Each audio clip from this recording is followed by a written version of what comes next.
Hello everyone, I hope you guys are doing well.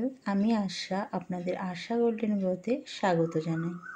আজকে করে দেখাবো চিকেনের একদম পাতলা ঝোল। রেসিপিটা সম্পূর্ণ হেলদিভাবে বানাবো, দেখতে থাকুন।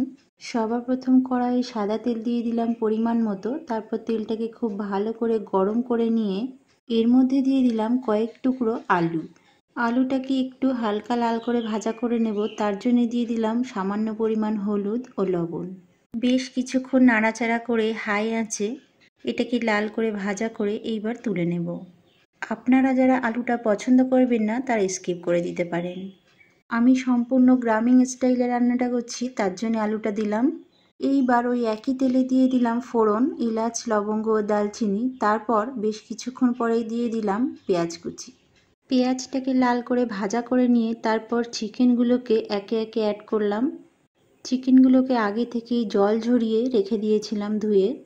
এইবার এই সবগুলোকে বেশ 2 মিনিট ধরে এইভাবে ভাজা করে নেব। বন্ধুরা, ভিডিওটা প্রথম থেকে শেষ পর্যন্ত দেখবেন, আশা করি নিশ্চয়ই ভালো লাগবে। আর ভালো লাগলে লাইক, কমেন্ট ও শেয়ার করতে ভুলবেন না। আর ইউটিউব বন্ধুদের কাছে বলছি, আমাকে সাবস্ক্রাইব করে আমার পাশে থাকবেন। আর ফেসবুক বন্ধুদেরকে বলছি, আমাকে ফলো করে আমার পাশে থাকবেন।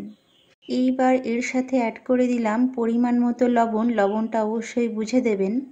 এই লবণটা দেওয়ার পর আরও বেশ কিছুক্ষণ একটু নাড়িয়ে নেব খুব ভালো করে। আপনার চিকেনের পরিমাণটা কতটা আর তার সাথে আলু অ্যাড করবেন সেই হিসাবে লবণটা অ্যাড করবেন। এবার দিয়ে দিলাম হলুদ গুঁড়ো। হলুদটাও পরিমাণ বুঝে দেবেন। তারপর দিয়ে দিলাম ধনে গুঁড়ো। বন্ধুরা, সব কিছুই পরিমাণ বুঝে দেবেন। তারপর দিয়ে দিলাম জিরে গুঁড়ো। আর এর একই সাথে দিয়ে দিলাম সামান্য পরিমাণ গরম মশলা। এবার দিয়ে দিলাম সামান্য পরিমাণ চিকেন মশলা। এই মশলাটা বাজার থেকে কিনতে পাওয়া যায়। এরই সাথে দিয়ে দিলাম কিছুটা পরিমাণ এলাচ ও দালচিনির পাউডার। এটা আমি আলাদা করেই পাউডার করে রেখেছিলাম।